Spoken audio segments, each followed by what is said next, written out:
itu aku ngelihat potensi sangat besar juga di Jakarta yang pasti gitu. Kayak di Taste Atlas ataupun di artikel-artikel institusi kuliner internasional yang lain kayak udah bilang gitu, Jakarta dan Bandung juga itu menjadi destinasi kuliner yang top banget di dunia gitu. Bukan hanya di Indonesia tapi di dunia juga. Karena memang kayak misalnya nih, aku lebih seneng membawa turis luar untuk mengenal kuliner Indonesia ke Jakarta dibandingin ke Bali.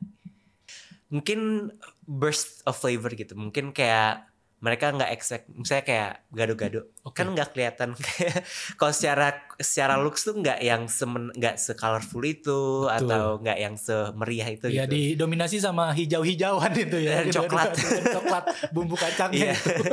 Tapi pas dimakan wah gila kayak mereka nggak expect rasanya seumami itu atau serame itu gitu, kayak dalam satu suapan gitu. Nah, mereka makannya gado-gado aja atau ganas, gado-gado nasi atau galon, gado-gado lontong. Mungkin itu kenapa aku juga ngelakuin buat konten-konten aku dalam bahasa Inggris juga, karena secara tidak langsung juga aku nge-influence masyarakat lokal gitu. Dengan aku mengedepankan bahasa Inggris dan mengedepankan target internasional, seolah-olah seperti kayak udah deh masyarakat lokal kayak nggak banyak ngeapresiasi makanan kita, toh banyak banget orang-orang luar yang banyak mengapresiasi. Dari itu secara tidak langsung kita juga jadi terjual dan terinfluence untuk mengapresiasi makanan kita. Ngangkat value jadinya ya.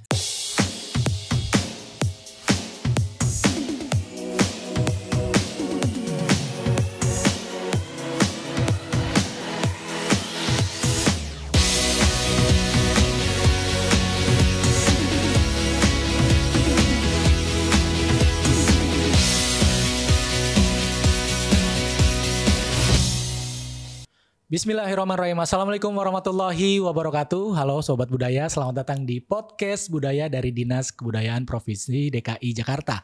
Balik lagi bersama saya David Nurbianto yang bakal ngomongin seni dan budaya yang hidup di ibu kota. Seperti biasa, untuk membuka podcast kali ini saya buka dengan pantun. Jalan-jalan ke pasar baru, mencari batik dan kuliner khas. Jakarta punya potensi maju lewat gastronomi yang mendunia dan berkelas. Nah, hari ini kita akan ngebahas sebuah tema yang sangat menarik sekaligus penuh potensi. Peluang Jakarta membangun kekuatan global melalui gastronomi. Jakarta bukan hanya ibu kota negara tapi juga melting pot dari berbagai cita rasa Nusantara. Dari kerak telur khas Betawi hingga sajian modern berbasis tradisi. Jakarta menyimpan kekuatan kuliner yang bisa menjadi pintu gerbang diplomasi budaya Indonesia di mata dunia. Dan bersama kita sudah hadir seorang narasumber spesial. Saya udah follow Instagramnya, udah stalking nih, dan selalu bikin lapar ngeliat postingan-postingannya ya, karena kita kedatangan Mas Tamtam nih. Halo Mas Tamtam, apa kabar? Selamat siang. Udah makan siang? Sudah. Masak sendiri atau disiapin dari sini? Disiapin. Padahal dari rumah gue udah kebayang, wah nyobain masakannya Mas Tamtam. Enak kali ya. Lain waktu kali ya kita ketemu lagi bawa ya. Dan Mas Tamtam ini salah satu influencer kuliner ya yang sedang naik daun, karena kalau gue lihat Instagramnya terakhir tuh ngomongin soal poverty food, soal plant based gitu ya. Yang juga jadi tradisi orang Betawi nih Mas Tamtam. Jadi kalau saya ini dari kecil dulu ngelihat orang tua saya, kakek nenek saya tuh kalau sarapan tuh nggak jauh-jauh dari apa yang ada di kebun. Ubi, singkong, kimpul, tahu kimpul nggak? Nah itu sejenis, ntar kita kasih ada sejenis umbi-umbian Betawi itu yang daunnya lebar, mirip talas. Mirip talas. Iya, mirip talas. Tapi kayaknya bahasanya beda-beda di Jawa, mungkin beda juga. Mungkin ya, tapi kalau kita nyebutnya kimpul, yang daunnya lebar tuh, yang sering buat mainan kalau hujan-hujanan jadi payung tuh. Yang batangnya bisa dimakan nggak? Batangnya kurang tahu, saya nggak pernah makan batangnya sih, tapi saya batang keladi. Mungkin keladi ya kalau di bener keladi mungkin ya. Nanti kita googling apakah sama kimpul dengan keladi. Kalau di Betawi kita bilangnya kimpul. Nah itu jadi menu sarapan kita tuh. Nah menariknya orang utamanya nenek saya ya, mungkin nanti kita bahas juga ya. Nenek saya tuh sekarang udah masuk usia hampir 90 tahun dan dia masih kuat jalan. Wow. Dan sakitnya nggak ada jantung, nggak ada liver. Alhamdulillah sehat sih. Iya. Ya maksudnya sakitnya karena tua aja kali ya, jadi fisiknya karena berkurang tapi tidak terkena penyakit yang kronis. Benar-benar. Karena mungkin makan makanan itu Hebat kali. sih. Memang aku juga percaya kalau misalnya segala makanan yang emang endemik atau indigenous atau pribumi yang belum ada akulturasi dari baik itu kolonialisasi, dari minyak kan belum ada, zaman dulu kan nggak ada minyak, pasti sehat 100% sih. Kayak kalau misalnya kita stick ke makanan atau diet nenek moyang kita pasti nggak ada masalah dengan kesehatan sih menurut aku. Iya, tapi kalau dulu mungkin nyebutnya nggak diet ya, tapi Iya, nggak apa ada yang diet. ada aja di situ. nggak ada istilah diet ya. Istilahnya buka pintu belakang rumah, apa yang ada itu yang dimasak ya. Bener. Iya. Nah, hari ini saya spesial juga nih pakai ijo-ijo biar di depan chef saya impersonate daun pisang nih. Selesai podcast ini jangan dimasak. Ini kostum hijau-hijau nyala ini persembahan dari Sandar Sakti. Terima kasih Sandar Sakti yang selalu mensupport podcast budaya Pemprov DKI Jakarta lewat Dinas Kebudayaan. Nah, kita mulai obrolan dengan Mas Tantam nih ngelihat potensi gastronomi Jakarta utamanya ya dalam menarik wisatawan mancanegara. Selain yang saya sebutkan tadi soal umbi-umbian itu tadi ya. Gimana? Kayaknya memang benar sih kalau Jakarta itu benar-benar kota yang spesial dibandingin kota-kota lainnya di Indonesia karena melting pot kan ya. Jadi ada banyak banget akulturasi yang terjadi dari zaman dulu gitu. Udah dari zaman Sunda Kelapa juga udah banyak akulturasi, baik itu Indianisasi ataupun dari akulturasi Cina atau Arab. India ya, karena kan jalur perdagangan ya Batavia ya. Kayak misalnya nih, ini contoh sebenarnya bukan produk yang aku suka sebenarnya. Bukan hasil akulturasi yang aku suka, tapi soto Betawi yang banyak di jalanan sekarang yang di Jakarta itu semua udah pakai susu. Udah nggak ada lagi, susunya bukan susu apa aja, susu Denkau. Kayak padahal udah pasti dulunya santan dong, nggak mungkin kita. Betul, nyari susu di mana dulu ya. Tapi kayak hampir mungkin 90% kayak soto Betawi yang kita temui atau sop kaki kambing yang kita temui itu semua udah pakai susu sapi gitu. Iya, sepakat. Terus kayak, tapi kalau misalnya kita ketemuin soto Betawi yang udah yang asli banget, kayak misalnya di dekat rumahku ada di Pondok Pinang, itu masih pakai santan dan bumbu rempah-rempahnya sangat melimpah banget, sangat berempah banget gitu. Itu satu contoh produk yang identitas Betawi yang hasil akulturasi gitu, dan banyak banget lagi juga selain itu. Dan kayak misalnya asinan Jakarta, asinan Betawi. Kan ada angcio kalau nggak salah tuh, ada asinan dari kol, itu kan produk Cina juga gitu. Jadi banyak banget dari dulu emang udah menjadi kota yang melting pot banget gitu. Jadi sebenarnya sama, identitasnya mirip dengan Singapura dan Malaysia, kan dua-duanya juga terusan Malaka. Iya, sama-sama punya laksa ya. Ada laksa Betawi, ada laksa Singapura ya. Jadi identitas yang paling menonjol menurut aku di Jakarta memang di melting pot itu sih, dari dulu, dari zaman sebelum Betawi, bahkan dari Sunda Kelapa gitu. Iya. Jadi dan didominasi sama rempah pastinya ya. Benar, karena kan pelabuhan juga kan. Iya. Jadi kalau ngomongin soal kuliner Betawi berarti bisa disimpulkan nggak kalau kuliner Betawi ini lebih bisa masuk ke banyak lidah ketimbang daerah lain? Kalau boleh dikoreksi kalau salah. Bener sih, saya setuju. Mungkin ambil contoh kayak Malaysia. Kan Malaysia tuh menurut aku yang menonjol banget dari Malaysia tuh bukan identitas Melayunya, tapi identitas melting potnya itu. Kenapa Kuala Lumpur tuh bisa menjadi kota destinasi kuliner nomor 1, bahkan kayak banyak banget artikel yang bilang gitu, karena melting pot tersebut gitu. Itu aku ngelihat potensi sangat besar juga di Jakarta yang pasti gitu.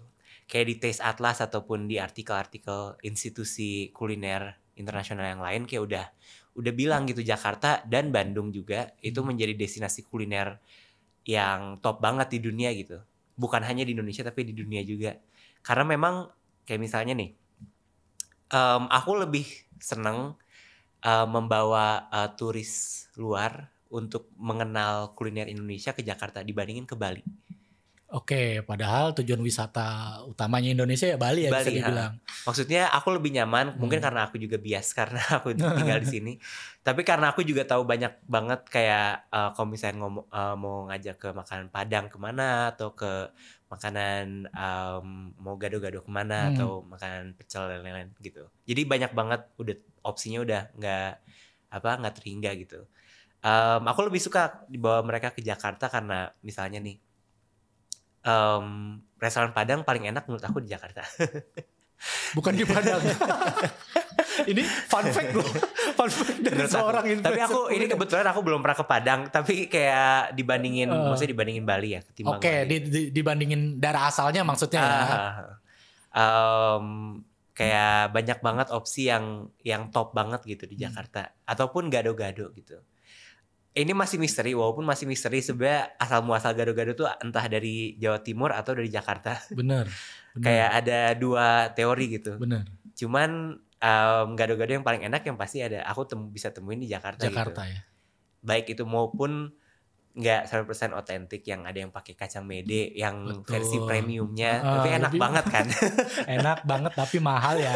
Lebih mahal. Enak banget gitu. Jadi aku sangat udah secara personal udah menjadi destinasi favorit untuk mengenalkan kuliner Indonesia gitu di Jakarta ini gitu. Berarti sangat potensial ya Jakarta untuk di mata dunia tentunya, di mata wisatawan asing gitu ya. Benar. Di samping banyak pilihan itu tadi otentisitasnya itu ya. Benar. Karena punya sejarah panjang pastinya tadi dari zaman Batavia sampai sekarang ya. Nah, penasaran, ini nggak ada di pertanyaan tapi saya penasaran. Mungkin Mas Tamtam tahu kalau Belanda sendiri ikut mempengaruhi nggak sih kuliner Jakarta? Belanda kan cukup punya sejarah panjang di Batavia gitu. Pastinya sih, pasti banyak banget pengaruhnya. And nggak semestinya pengaruh yang ke arah yang lebih bagus gitu. Ya ada juga yang banyak yang ke arah yang kurang bagus seperti itu kayak susu tadi di soto Betawi. Jangan-jangan itu influence-nya emang dari Belanda kali ya, susu ya. Aku memang udah karena kan orang Betawi kalau pagi kena susu kaget perutnya. Gak biasa. Terus kayak maksudnya ketimbang santan apakah lebih murah gitu? Susu kan harusnya lebih mahal ya. Iya. Santan kayak udah namanya aja Sunda Kelapa. Bener, kelapa udah pasti bejibun di sini, tinggal metik gitu ya. Tapi aku udah punya risetnya juga, udah pernah riset dan interview beberapa tokoh juga. Memang susu itu pengaruh Portugis dan Belanda. Memang nggak mungkin kayak kita tuh nggak mungkin ada ngebudidaya sapi untuk susunya gitu. Kayak dulu tuh zaman Portugis datang itu kerbau dan sapi itu dibudidayakan hanya untuk irigasi, hanya untuk peternakan aja. Oke, untuk membajak sawah. Untuk membajak gitu sawah, ya. Bener. Tapi dengan Belandanya datang, itu mulai baru dibilang ini kita bisa nge-utilize susunya loh, bisa dijadi makanan, bisa jadi keju dan lain-lain gitu. Bahkan dulu perspektif masyarakat pribumi Indonesia atau terutama Jawa itu melihat susu itu sangat aneh untuk diminum. Maksudnya aku pun sampai sekarang kayak ngelihat susu aneh sih untuk dikonsumsi. Kayak bahkan mereka perspektifnya bilang susu tuh kayak minum susu tuh seperti minum darah. Ada catatannya gitu. Kayak itu ada perspektif mereka tuh kayak seaneh itu untuk minum susu gitu dulu. Iya. Jadi kayak, itu pengaruh yang nggak sepenuhnya for the better gitu. Iya. Selain itu juga tepung terigu, misalnya kayak banyak banget misalnya contoh-contoh makanan kayak mungkin sus risoles, maksudnya kayak banyak banget. Kayak itu udah menjadi jajanan pasar. Padahal kayak tepung terigu, kita nomor 1 negara pengimpor tepung terigu di mana negaranya tidak memproduksi tepung terigu gitu. Kita konsumen nomor 1 di dunia, kayak itu juga ironis banget menurut aku gitu. Iya. Intinya itu ya budaya-budaya yang udah itu tadi ya, karena Jakarta melting point akhirnya jadi kebiasaan yang udah turun-temurun ya, padahal harusnya ada sesuatu yang lebih benar-benar otentik yang dihasilkan dari Jakarta itu sendiri. Mungkin kita termasuk budaya yang yang sangat menerima banyak banget. Egaliter. Kalau Betawi itu egaliter. Benar. Kita sangat menerima dan kita secara tidak langsung juga gampang terinfluence gitu. Jadi sementara kayak aku mungkin dari akhir-akhir ini juga lagi banyak riset tentang kayak pangan-pangan asli, terutama di dataran Sunda, dan itu termasuk di Sunda Kelapa juga.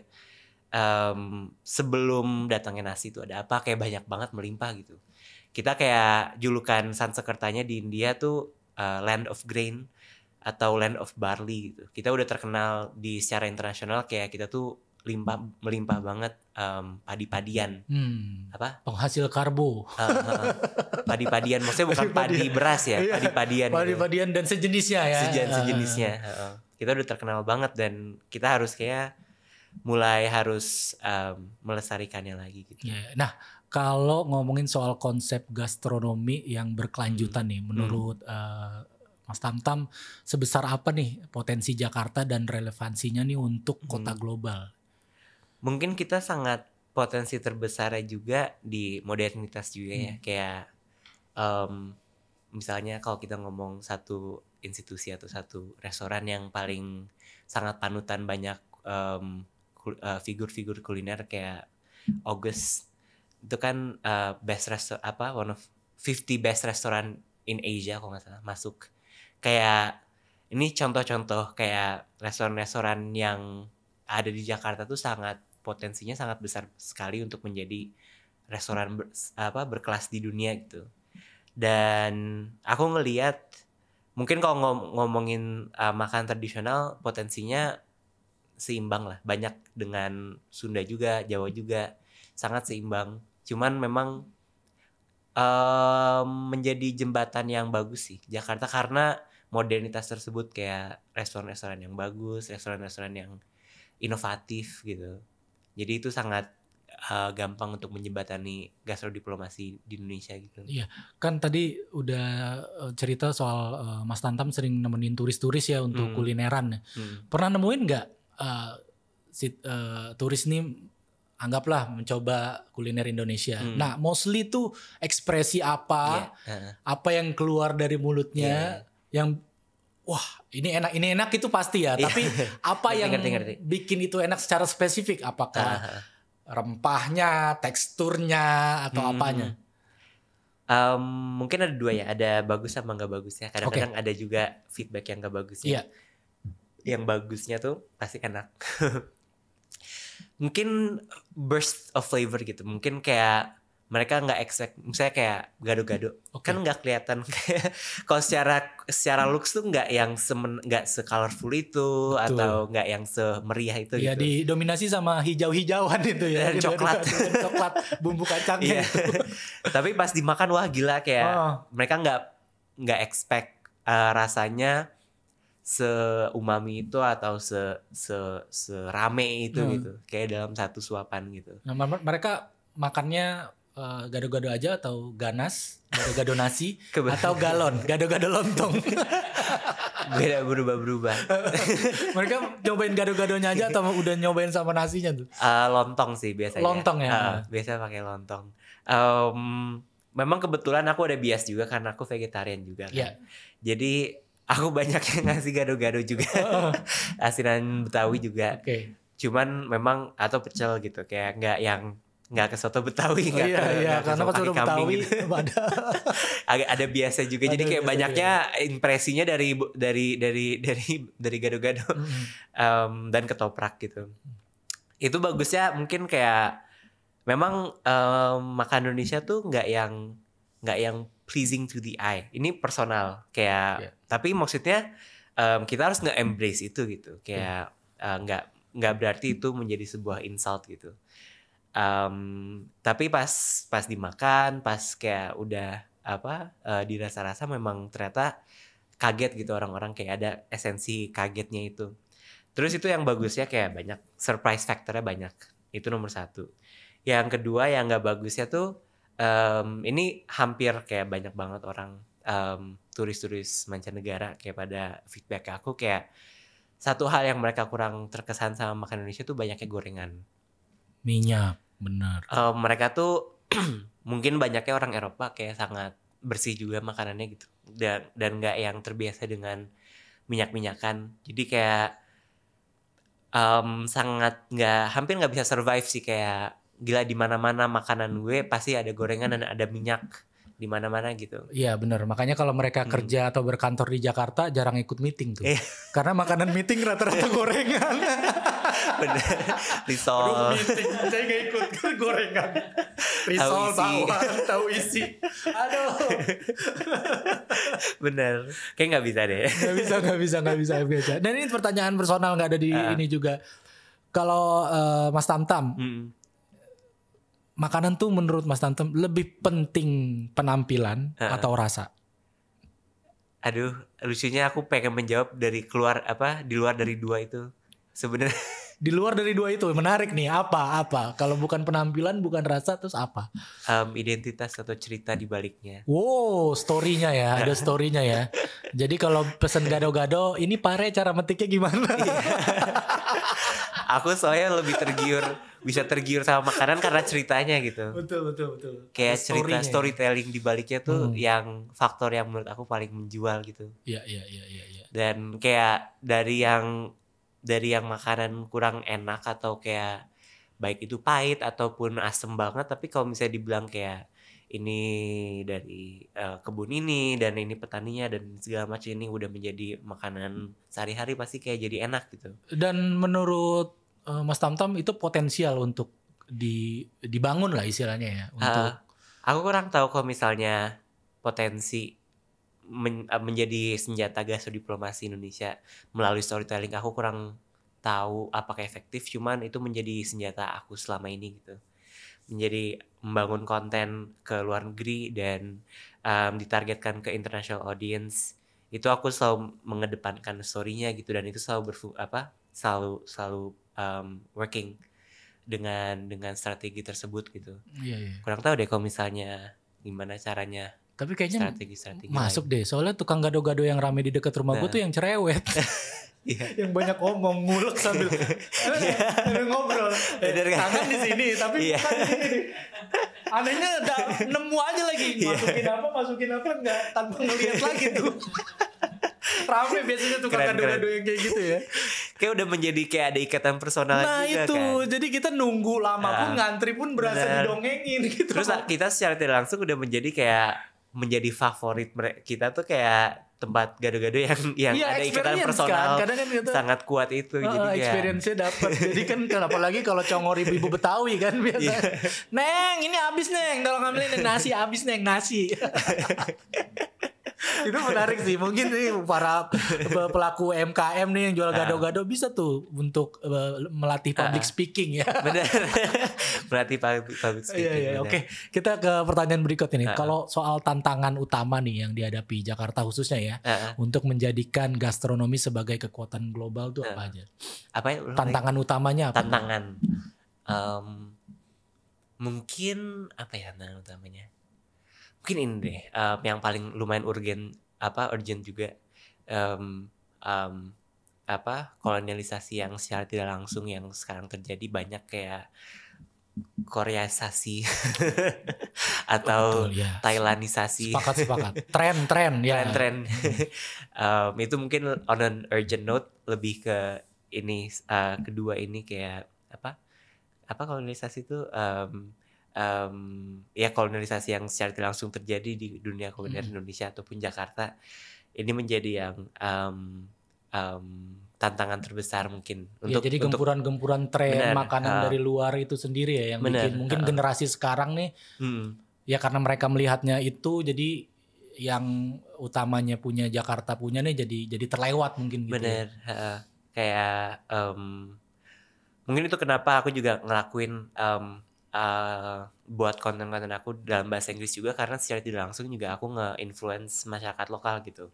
Dengan aku mengedepankan bahasa Inggris dan mengedepankan target internasional, seolah-olah seperti kayak udah deh masyarakat lokal kayak gak banyak ngeapresiasi makanan kita, toh banyak banget orang-orang luar yang banyak mengapresiasi. Dari itu secara tidak langsung kita juga jadi terjual dan terinfluence untuk mengapresiasi makanan kita. Ngangkat value jadinya ya. Iya, mengangkat value. Dan ada sih kayak banyak banget kayak backlash-nya aku terima, kayak kenapa nggak mengedukasi masakan Indonesia, masyarakat Indonesia aja gitu.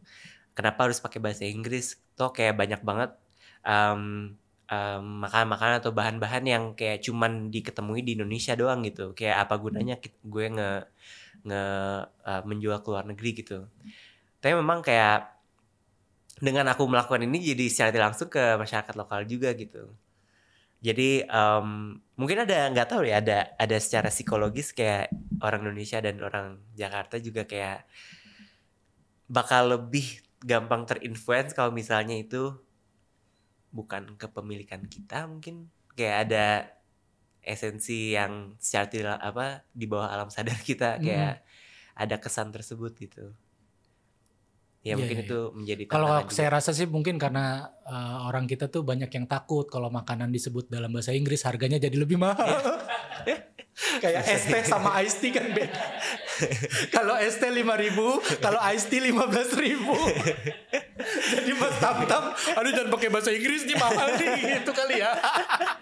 Padahal itu tujuannya mulia loh, bagus loh. Karena kan tadi bilang kalau di pendekatannya udah dari pakai bahasa Inggris, itu kan value-nya jadi terangkat. Bener. Orang jadi penasaran. Itu tadi rasa kepemilikan ya. Kalau yang kita anggap biasa jadi luar biasa gitu kalau lewat pendekatan yang beda. Salut keren.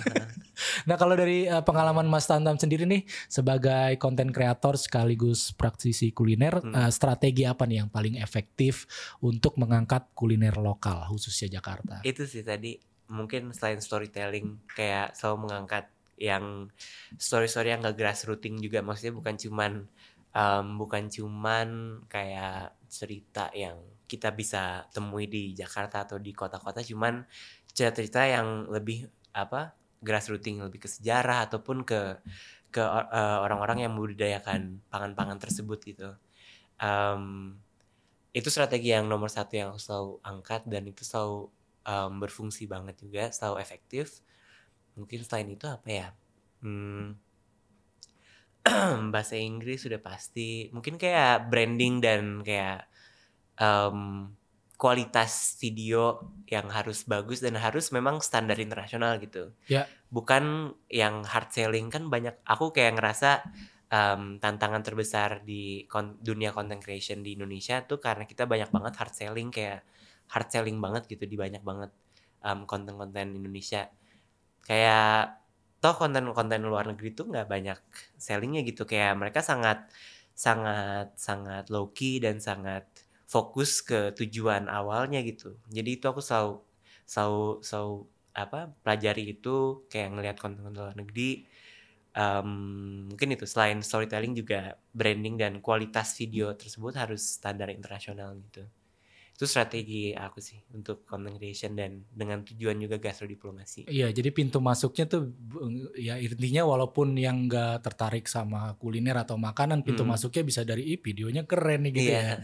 Iya, bener. Iya. Kayak banyak kan orang mungkin itu juga yang bikin aku viral pertama kali itu karena banyak banget kita tuh orang Indonesia sangat lacking content creator yang mempunyai standar tersebut dan juga berbahasa Inggris gitu. Bahasa simpelnya niat banget. Ya, biasanya kalau kita ngeliat konten-konten wih, niat banget nih ya kan, pakai kamera 4K gitu ya kan, lighting, warnanya beda, color grading. Memang aku setuju banget itu kayak memang niat dan effortnya lebih dibandingin betul dibandingin konten-konten yang biasa kita lakukan di Indonesia gitu yang hard selling.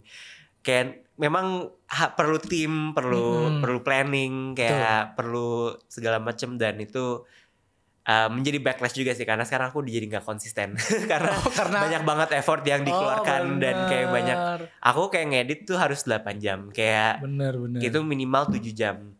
Kayak rata-rata 8 jam. Kayak itu edit satu video doang. Belum lagi masaknya kayak 2 jam sendiri. Kayak seharian sendiri tuh satu video gitu. Pernah kesel gak kalau misalkan udah se-effort itu, udah sepanjang itu, terus aduh kok viewersnya lambat ya. Like-nya baru berapa gitu ya.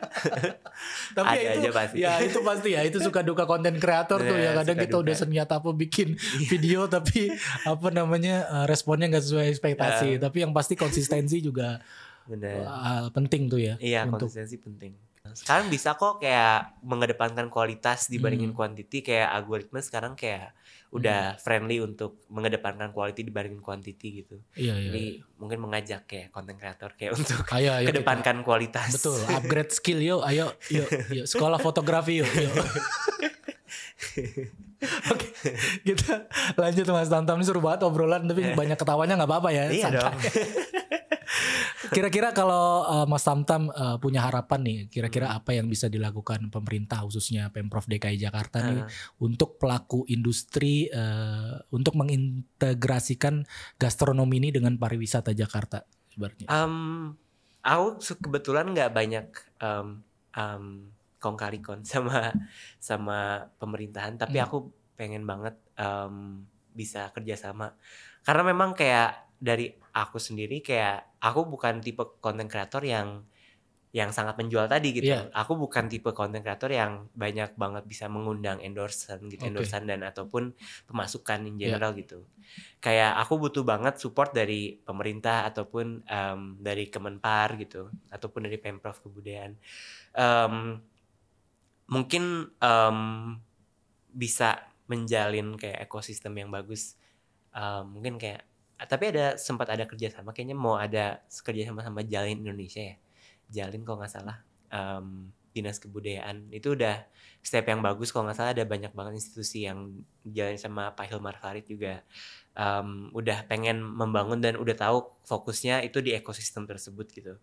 Untuk aku susah banget kayak untuk bisa menjangkau misalnya Kemenpar, walaupun kayak teman dekat aku udah di dalam Kemenpar dan tangan kanannya Bumenpar sendiri, tapi masih susah gitu. Jadi aku nggak tahu gimana cara menjangkaunya gitu, gimana cara koneksi dan kayak misalnya ada proposal atau apapun gitu, mungkin bisa dikolaborasikan menjembatani tersebut. Dijembatani ya. Mungkin nanti bisa juga bertukar data misalkan. Benar, itu juga aku juga perlu banget. Mungkin ada jenis-jenis makanan yang mungkin Mas Tamtam juga belum tahu, dan ketika tahu menarik nih. Nasi goreng daun mengkudu tahu nggak? Nggak tahu. Daun mengkudu. Itu harus dicatat ya. Biasa kalau kayak gini-gini aku langsung catat. Ini saya mau bercerita karena tadi ngomongin soal story. Jadi kalau ngomongin soal story, nasi goreng daun mengkudu ini adalah nasi goreng yang mostly menemani masa kecil anak generasi 90-an. Oh wow. Utamanya mereka yang ada di garis ekonomi menengah ke bawah. Oh, oke. Termasuk saya. Jadi dulu tuh sebelum berangkat sekolah, kita selalu kalau nggak sarapan, kita dibekelin nasi goreng daun mengkudu. Itu nasi goreng kuning, pakai kunyit, cabai dan bumbu rempah lainnya. Jadi warnanya kuning, nggak pakai kecap. Dan dikasih potongan daun mengkudu. Diiris-iris daun mengkudu, utamanya yang muda ya, bukan kan kalau yang tua hijau tua, yang muda tuh hijau muda kayak gini nih. Digoreng. Yang tua tadi sorry, yang tua ya? Iya, daunnya yang muda. Oh yang muda. Kalau yang tua tuh bisa juga, cuman agak lebih pahit biasanya. Jadi yang muda. Yang muda diiris-iris aja, dirajang gitu, udah. Masak. Nah biasanya potongan cabenya itu tidak terlalu halus. Jadi cuma nasi sama daun mengkudu aja? Nasi, daun mengkudu, dan bumbu. Pastinya bumbu. Kunyit. Iya. Maksudnya nggak ada daging atau telur, bahkan nggak ada? Menengah ke bawah sangat susah. Nyari telur. Nasi sama daun mengkudu ya? Kalau ada telur gitu udah termasuk beruntung. Perlu banget nih diangkat ya? Telur iya. Nah ya kalau ada telur syukur, nggak ada ya udah. Tapi kalau ngomongin soal story lagi, kenapa kita dikasih itu? Karena mungkin karena secara ekonomi tuh pengennya orang tua mungkin suggest-nya ya kalau gua kasih lu sarapan ini, lu bisa kenyang lebih lama supaya dia nggak jajan di sekolah gitu. Gitu story-nya nasi goreng. Ini Jakarta apa sih? Jakarta. Oke. Jakarta. Itu menarik banget ya. Ntar kalau udah bisa bikin kirim-kirim ya, siapa tahu lebih enak nih kalau di tangan Mas Tamtam. Nanti kasih tahu kalau mau nyoba nasi daun mengkudu gimana, ada apa nggak ada yang jual. Nah ini nih yang jual sih setahu saya jarang. Tapi ada yang jual, setahu saya jarang. Tapi kalau di keluarga Betawi pasti masih resep turun temurun sih. Oke. Kenapa saya pengen coba yang dari Mas Tamtam? Karena pasti ada telur sama daging. Karena kalau keluarga saya yang bikin nasi doang. Tapi aku pengen nyoba yang asli dulu sih. Iya. Nggak tahu di mana berarti ya. Ya kita sama-sama cari tahu ya nanti ya. Sama-sama cari tahu ya. Karena itu kok kalau mau mulai jelasin rasanya itu kombinasi rasa gurih, pedas dari cabenya sama rasa pahit dari daun mengkudunya. Itu yang bikin yang bikin sendokan pertama tuh sampai sendokan terakhir tuh berasa enak banget. Menarik. Kayak gini-gini yang aku cari. Nah, ini apa namanya akhirnya Dinas Kebudayaan DKI Jakarta nih bisa jembatanin hal-hal yang kayak gini ya, karena masih banyak kuliner Betawi yang utamanya karena gue ngeliat kontennya Mas Tamtam soal poverty food tuh utamanya yang memang kuliner yang tercipta memang karena keterbatasan. Bener. Karena hanya itu yang ada di kebun. Bener. Tahu nangka muda? Tahu. Nangka muda kalau di kita namanya tahi babal nyebutnya. Nah, tahu. Oh yang kecil ya? Iya, yang masih muda. Tapi nggak pernah dimakan. Aku belum pernah makan. Itu bisa dirujak. Oh, dirujak gitu. Ada di. Iya. Penting nggak penting. Iya, yang masih penting. Aku coba. Yang masih kecil-kecil itu. Gimana sepet gitu? Iya, sepet itu bisa dirujak. Iya, pernah dengar. Kan kalau nggak salah nangka tuh ada setiap fase hidupnya tuh ada namanya sendiri. Betul. Tahu kalau biji nangka bisa dimakan? Tahu tapi belum pernah. Beton namanya, beton. Oh iya, tahu beton ya. Beton ya. Dikukus. Tawa-tawa aja nih, tahu nih, orang Betawi pasti tahu. Karena kita tuh makanan kita ada semua di kebun. Beton nangka. Utamanya kan orang makan nangka bijinya dibuang, enggak, kita kumpulin, dikukus dan dimakan. Iya. Enak kan rasanya? Iya. Ya mirip-mirip umbi-umbian lah. Oh, lebih mirip umbi-umbian. Iya, karena udah empuk gitu. Kembang duren bisa disayur tahu? Kembang duren. Bunga duren. Oh iya, aku nggak tahu. Nah, ini menarik. Daun kelor bisa disayur, tahu? Kok daun kelor? Daun katuk tahu. Iya, itu bisa disayur. Apa tadi? Kembang duren. Wow, disayur ini, disangrai. Di oseng ya istilahnya. Oseng dikasih cabai-cabai. Duren. Wow. Jantung pisang mah tahu ya, itu mah umum di restoran Betawi masih suka tuh umum tuh. Iya. Ini yang nggak umum aja ini. Ini yang kita goreng karena gak punya apa-apa lagi. Harta kita cuma itu aja. Kan jadi kreatif kan. Dengan keterbatasan itu. Makanya gue suka banget konten yang ngomongin poverty food tuh. Bener. Iya. Dan bisa ya mungkin lewat Chef Tamtam nih. Jadi semua makanan yang tadi kita pikir itu karena keterbatasan bisa naik kelas. Bener. Kayak di luar negeri tuh batang pisang tuh kayak sangat aneh banget gitu. Sementara kayak aku pun untuk orang yang lahir di kota kayak waktu ke Lombok nemu batang pisang di sayur tuh kayak aneh banget juga gitu. Terus pas aku bikin konten kayak di Aceh juga ini di Padang juga di kayak giniin, di mana-mana ternyata udah sangat familiar gitu dengan batang pisang. Jadi kayak sangat kayak gini, kayak kembang duren tuh pasti menjual banget ya. Iya. Kayak orang-orang nggak tahu gitu kan. Iya. Bahkan kayak kembang bunga pepaya. Kalau bunga pepaya masih umum lah, masih suka umum. Kita temukan di restoran-restoran ya.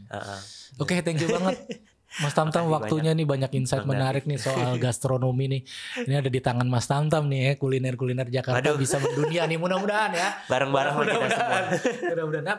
Terakhir harapan mungkin tentang kuliner Jakarta khususnya dan Indonesia secara umum, bagaimana nih diplomasi budaya ini bisa kita perkenalkan budaya Indonesia lewat kulinernya. Harapannya Mas Tamtam apa? Mungkin ada satu harapan, aku pengen banget punya harapan besar kalau untuk gastrodiplomasi itu kita sangat mengedepankan keberagaman. Kita tuh dari dulu selalu mencoba mengerucutkan kayak makan-makan apa yang bisa merepresentasikan Indonesia. Sementara itu menurut aku cara yang sangat salah gitu. Kayak itu kita tuh nggak ada patokan negara lain yang mempunyai keberagaman sebanyak Indonesia. Dan jadi kita nggak bisa kita tidak bisa memakai strategi negara-negara yang mempunyai keberagaman yang lebih rendah daripada kita gitu. Jadi aku pesan-pesan untuk tokoh-tokoh kayak gastrodiplomasi atau untuk aku sendiri dan untuk orang-orang yang pengen beranjak ke gastrodiplomasi untuk please kedepankan keberagaman pangan ataupun keberagaman hayati Indonesia gitu, keberagaman apapun lah. Jadi nggak bisa tuh yang kayak cuma mengedepankan rendang atau nasi goreng atau soto. Tidak ada eksklusivitas ya. Aku belum tahu caranya gimana, strateginya. Cuman apapun itu fokuskan ke keberagaman gitu. Oke. Jadi intinya jangan stop di rendang gitu ya. Jangan setelah coba rendang mengerucutkan gitu. Jangan Oke. mencoba mengerucutkan. Oke. Menarik. Oke, teman-teman, Abang Nonen cangcingnya Babe, seru banget obrolan kita bareng Mas Tamtam atau Chef Tamtam. Nggak mau dipanggil chef tapi nggak apa-apa. Dari obrolan kita hari ini nih jelas terlihat bahwa Jakarta punya peluang besar untuk tampil sebagai pusat gastronomi dunia. Dengan kekayaan kuliner yang lahir dari keberagaman budaya dipadukan dengan inovasi, tren berkelanjutan, dan dukungan teknologi, Jakarta bisa menjadi etalase Indonesia di mata internasional. Tantangannya tentu tidak kecil, tapi lewat kolaborasi pemerintah, pelaku industri, generasi muda hingga UMKM, impian menjadikan Jakarta sebagai destinasi gastronomi global bukanlah hal yang mustahil. Sekali lagi terima kasih. Makasih banyak Mas Tamtam tentang setnya. Semoga cita-cita kita bersama nih bisa segera tercapai ya. Amin ya. Terima kasih banyak juga buat para penonton setia podcast budaya dari Dinas Kebudayaan DKI Jakarta, dan semoga perbincangan ini bisa membuka pandangan baru lagi untuk kita semua dan tentu saja makin menumbuhkan rasa bangga terhadap kekayaan gastronomi Nusantara. Oke Sobat Budaya, jangan lupa dukung terus podcast budaya dengan cara like, subscribe, dan tinggalkan komentar tentang ide budaya apa yang ingin teman-teman dengar di episode selanjutnya. Follow juga akun Instagram Dinas Kebudayaan DKI Jakarta di @disbudDKI. Sampai jumpa di obrolan berikutnya. Assalamualaikum warahmatullahi wabarakatuh. Salam budaya.